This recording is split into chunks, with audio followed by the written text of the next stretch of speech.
अच्छा कर्ज और बुरा कर्ज। दो तरह के कर्ज होते हैं, अच्छा कर्ज और बुरा कर्ज। सरल भाषा में कहें तो अच्छा कर्ज वो कर्ज है जो आपको ज्यादा अमीर बनाता है, जिसका भुगतान कोई दूसरा आपकी तरफ से करता है। बुरा कर्ज वो कर्ज है जो आपको गरीब बनाता है और जिसका भुगतान आप खुद करते हैं। पैसे की वजह से कुछ लोग अजीबोगरीब चीजें कर देते हैं। मिसाल के तौर पर कई लोग आर्थिक पागलपन वाले काम कर देते हैं, जैसे बड़ा मकान खरीदना, स्विमिंग पूल बनवाना, बिलों का भुगतान करने के लिए क्रेडिट कार्ड का इस्तेमाल करना और फिर क्रेडिट कार्ड के बिलों को चुकाने के लिए हाउस लोन को नए सिरे से लेना। ये एक बुरी स्थिति को बदतर बनाने का उदाहरण है। बजट डेफिसिट बनाना। हमारी सरकार यही करती है। ज्यादातर सरकारी लोग सोचते हैं कि समस्याओं को सुलझाने के लिए पैसे की जरूरत होती है, इसलिए समस्याएं ज्यादा बड़ी होती जाती हैं और उनमें ज्यादा पैसों की जरूरत पड़ने लगती है, जो बजट डेफिसिट की ओर ले जाता है। अत्यधिक बुरा कर्ज वर्तमान संसार की काफी गंभीर समस्या है। बुरा कर्ज दायित्व वाला कर्ज है। बुरा कर्ज देशों, व्यवसायों और व्यक्तियों को नीचे गिराता है। अमीर बनने का एक तरीका बुरे कर्ज को अवसर के रूप में देखना है। ऐसे संसाधन जो आपको ज्यादा गरीब नहीं बल्कि ज्यादा अमीर बनाएगा। अगर बुरा कर्ज आपको पीछे रोक रहा है तो आप अपने सबसे बुरे शत्रु हैं। जब लोग समस्याओं को सुलझाने के लिए बुरा कर्ज लेते हैं तो समस्याएं निश्चित रूप से बदतर और ज्यादा बड़ी बन जाती हैं। मेरा सुझाव ये है कि बुरे कर्ज की समस्या को सीखने और ज्यादा स्मार्ट बनने का अवसर माने। एक व्यवसाय में मेरे लगभग $1 मिलियन डूब गए। व्यक्तिगत और कंपनी की संपत्तियों को बेचने के बाद भी मुझ पर $4 लाख की देनदारी बची थी। इस बुरे कर्ज की समस्या को सुलझाने के लिए किम और मैंने इसे पूरा उतारने की योजना सोची। कटौती करने के बजाय हमने बुक कीपर बेटी को निर्देश दिया कि वो हमें पटरी पर बनाए रखे। हमने ज्यादा गरीब के बजाय ज्यादा अमीर बनने के लिए समस्या का इस्तेमाल किया। दूसरे शब्दों में, उस कर्ज को चुकाते समय हम ज्यादा अमीर बने। हम धर्मदान देते रहे, बचत करते रहे और निवेश करते रहे और इस दौरान अपने बुरे कर्ज को आक्रामक तरीके से चुकाते रहे। अगर आप इस बारे में ज्यादा जानना चाहते हो कि किम और मैं बुरे कर्ज से बाहर कैसे निकले, तो हमने एक सीडी तैयार की है, how we got out after bad death. साथ ही बुरे कर्ज में फंसे लोगों को मार्गदर्शन देने के लिए एक छोटी सी वर्कबुक भी है। आप इसे नाम मात्र के दाम पर हमारी वेबसाइट richdad.com पर ऑर्डर कर सकते हैं। इसमें शिपिंग अलग से लगेगा। बुरे कर्ज के हमारे पहाड़ को पलट कर देखते समय मुझे खुशी है कि समस्या सुलझाने की कोशिश में किम और मैं बजट बनाने में ज्यादा स्मार्ट बन गए। हालांकि मैं कभी दोबारा उतने कर्ज में नहीं रहना चाहता, लेकिन मुझे खुशी है कि हमने समस्या से सीखा और उसे सुलझा लिया। जब किम और मेरे पास पैसे की तंगी थी तो हमने उस समस्या का इस्तेमाल ज्यादा पैसे कमाने के संसाधन के रूप में किया। हमने अपने साधनों से कम में गुजारा नहीं किया या बुरे कर्ज को चुकाने के लिए ज्यादा उधार नहीं लिया। इसके बजाय हमने अपनी समस्याओं का इस्तेमाल उपाय कुशल बनने के संसाधनों के रूप में किया। हमने समस्याओं को सीखने तथा ज्यादा अमीर बनने के अवसरों के रूप में देखा। इसे ध्यान रखें, वित्तीय IQ 2 की तरह ही वित्तीय IQ 3 आपके पैसे का बजट बनाना को भी प्रतिशत में नापा जाता है। आमदनी का वो प्रतिशत जो आपकी संपत्ति वाले कॉलम में पहुंचता है। अगर आपकी 30% आमदनी को संपत्ति वाले कॉलम में पहुंचाना ज्यादा मुश्किल है तो 3% से शुरू करें। मिसाल के तौर पर, अगर आप $1000 कमाते हैं तो अपने संपत्ति वाले कॉलम में $300 या 30% आवंटित करने के बजाय इसमें 3% या $30 आवंटित करें। अगर इस 3% से भी जिंदगी ज्यादा मुश्किल होती है तो अच्छी बात है। मुश्किल जिंदगी अच्छी है अगर इससे आप ज्यादा उपाय कुशल बनते हैं। आप अपनी संपत्ति वाले कॉलम में जितनी ज्यादा प्रतिशत आमदनी पहुंचा सकते हो, आपका वित्तीय IQ 3 उतना ही ज्यादा ऊंचा होता है। आज किम और मैं हमारी लगभग 80% आमदनी सीधे संपत्ति वाले कॉलम में पहुंचा देते हैं और बचे हुए 20% में जीने की सर्वश्रेष्ठ कोशिश करते हैं। इसके अलावा हम कभी नहीं कहते हैं हम इसका खर्च नहीं उठा सकते।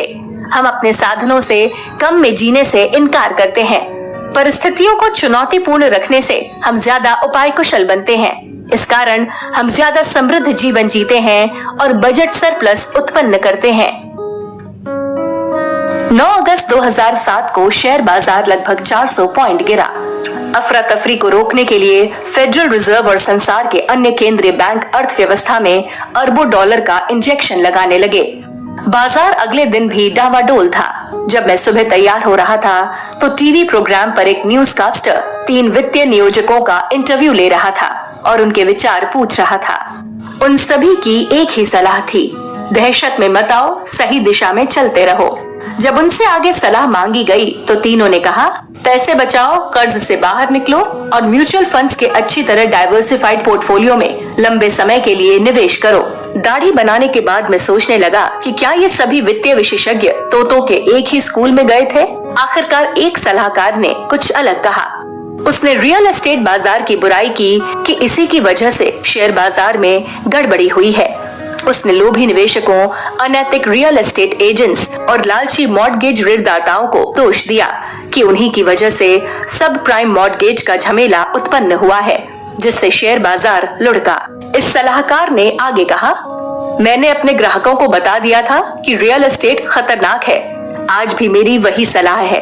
रियल एस्टेट खतरनाक निवेशक है और निवेशकों को लंबे समय के लिए ब्लू चिप शेयरों और म्यूचुअल फंड्स में निवेश करना चाहिए। जब टेलीविजन पर वित्तीय नियोजक रियल एस्टेट पर हमला खत्म कर रही थी तो मेरी पत्नी किम कमरे में चलकर आई और बोली, याद है हम आज 300 यूनिट वाले अपार्टमेंट हाउस पर अंतिम निर्णय ले रहे हैं। अपना सर हिलाते हुए मैंने कहा, मैं वहां रहूंगा। कपड़े पहनकर मैंने सोचा, बड़ी अजीब बात है, वित्तीय सलाहकार कह रही है कि रियल एस्टेट में निवेश करना खतरनाक है, रियल एस्टेट बाजार लुढ़क रहे हैं, लेकिन किम और मैं ऐसे समय टुल्सा, ओक्लाहामा में $17 मिलियन का अपार्टमेंट हाउस खरीद रहे हैं और हम इसके बारे में रोमांचित हैं। क्या हम एक ही ग्रह पर रह रहे हैं? नया पूंजीवाद। जब 9 और 10 अगस्त 2007 को निवेशकों के अरबों डॉलर डूब गए तो यूएस फेडरल रिजर्व बैंक ने बैंकिंग प्रणाली में अरबों डॉलर के इंजेक्शन लगाए और रियल एस्टेट, शेयर तथा बॉन्ड बाजार में दहशत को रोकने की पूरी कोशिश की। पूंजी का ये इंजेक्शन इस बात का उदाहरण है कि नया पूंजीवाद किस तरह काम करता है। ये कर्ज और केंद्रीय बैंकों के हथकंडों पर आधारित आर्थिक प्रणाली है जो संसार की धन आपूर्ति के साथ खेल खेलती है। ये लगभग वैसा ही है जैसा आप और मैं अपने क्रेडिट कार्ड बिलों का भुगतान करने के लिए क्रेडिट कार्ड का इस्तेमाल करें। बाद में उस सप्ताह मुझे 2 टेलीविजन और 3 रेडियो कार्यक्रमों में अतिथि बनाया गया और बाजार के लुढ़कने पर टिप्पणी करने को कहा गया। होस्ट इस बारे में मेरे विचार जानते थे। वे ये भी जानना चाहते थे कि मैं फेडरल रिजर्व के लुढ़कते बाजार में नकदी के इंजेक्शन के बारे में क्या सोचता हूँ और क्या फेडरल रिजर्व बैंक को ब्याज दर कम करके बाजार को बचाना चाहिए। अपने सभी इंटरव्यू में मैंने कहा, मुझे पसंद नहीं है कि केंद्रीय बैंक बाजारों के साथ छेड़छाड़ करें। मुझे महसूस नहीं होता सरकार को अमीर हेज फंड्स और वित्तीय संस्थाओं की मदद करनी चाहिए और उनकी लोभी गलतियों से उनकी रक्षा करनी चाहिए। मैंने ये भी कहा, मुझे आम आदमी से सहानुभूति है। जो करोड़ों मेहनती लोग पैसे के खेल नहीं खेलते, वे आज अपने मकानों का भाव रियल एस्टेट बाजार में गिरता देख रहे हैं। बॉन्ड मार्केट में उनकी बचत की राशि कम हो रही है और शेयर बाजार में उनके रिटायरमेंट पोर्टफोलियो की राशि घट रही है। जब मुझसे पूछा गया कि क्या मैं अब भी निवेश कर रहा हूँ तो मैंने कहा, हाँ। जब मुझसे पूछा गया कि क्या मैं सोचता हूँ कि लुढ़कते बाजारों में निवेश करना खतरनाक है तो मैंने जवाब दिया, जोखिम हमेशा रहता है। फिर मैंने ये कहकर अपने विचारों को पूरा किया। बाजार के उतार चढ़ाव इस बात को प्रभावित नहीं करते कि मैं क्यों निवेश करता हूँ या मैं किस में निवेश करता हूँ। 2 दृष्टिकोण। हालांकि ये प्रश्न नहीं पूछा गया था, लेकिन मैं सोचता हूँ कि एक बेहतर प्रश्न ये हो सकता है कि रियल एस्टेट में निवेश के बारे में नकारात्मक वित्तीय नियोजक और मेरे दृष्टिकोण में क्या फर्क था, या जब इतने सारे लोग दहशत में आ रहे थे उस वक्त मैं ज्यादा जायदाद खरीदने के बारे में रोमांचित क्यों था। इन प्रश्नों के जवाब 2 वित्तीय अवधारणाओं के जरिए इस अध्याय में बताए गए हैं। नियंत्रण और लीवरेज। जैसा इस पुस्तक में बार बार बताया गया है, 1971 और 1974 के बाद धन के नियम बदल गए हैं। अब नए नियम और नया पूंजीवाद आ चुका है। 1974 में करोड़ों कर्मचारियों की आजीवन पेंशन खत्म हो गई, जिसे डिफाइंड बेनिफिट पेंशन कहा जाता है। अब उन्हें डिफाइंड कंट्रीब्यूशन पेंशन योजनाओं में अपने रिटायरमेंट के लिए खुद बचत और निवेश करना पड़ता है। समस्या ये है कि ज्यादातर लोगों को रिटायरमेंट की खातिर निवेश करने के लिए बहुत कम वित्तीय प्रशिक्षण या शिक्षा मिलती है।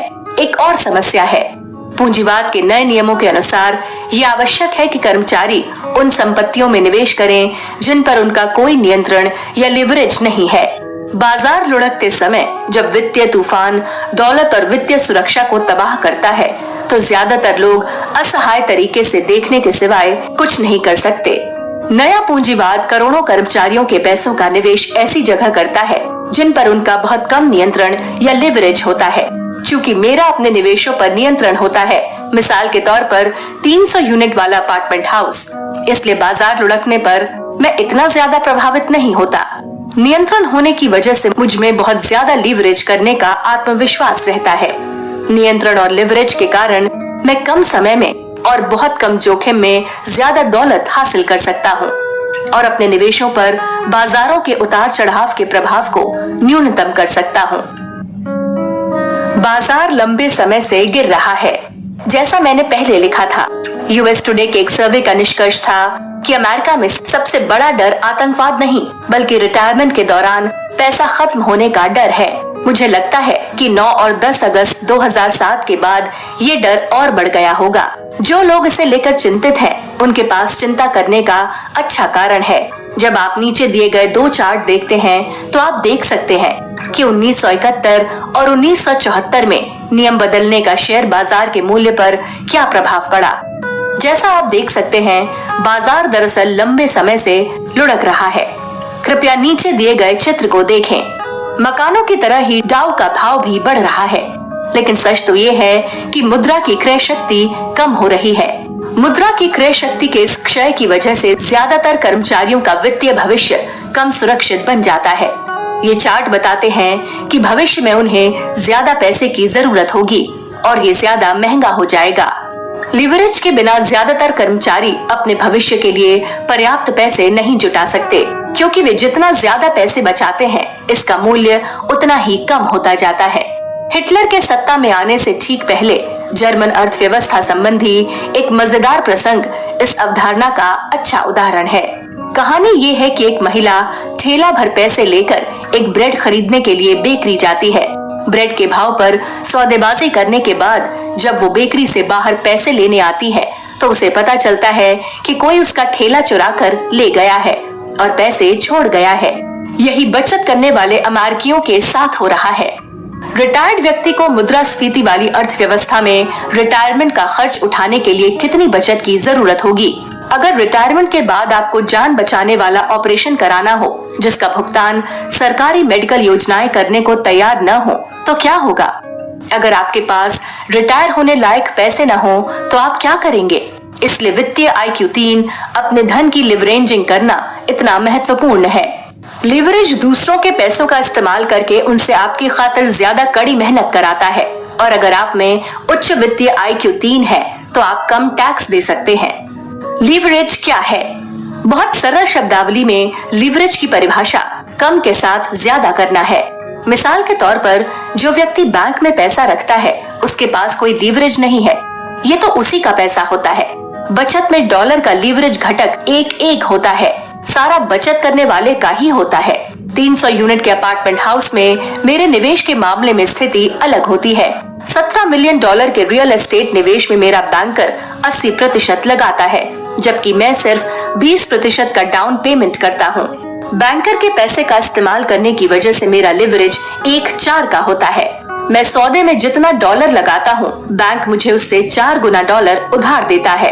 तो फिर टीवी पर वित्तीय नियोजक ने ये क्यों कहा कि रियल एस्टेट खतरनाक निवेश है? एक बार फिर जवाब है नियंत्रण। अगर किसी निवेशक में निवेश को नियंत्रित करने की वित्तीय बुद्धि नहीं है, तो लिवरेज का इस्तेमाल बहुत खतरनाक होता है। क्योंकि ज्यादातर वित्तीय नियोजक लोगों से ऐसे निवेश कराते हैं जहां उनके पास कोई नियंत्रण नहीं होता, इसलिए उन्हें लिवरेज का इस्तेमाल नहीं करना चाहिए।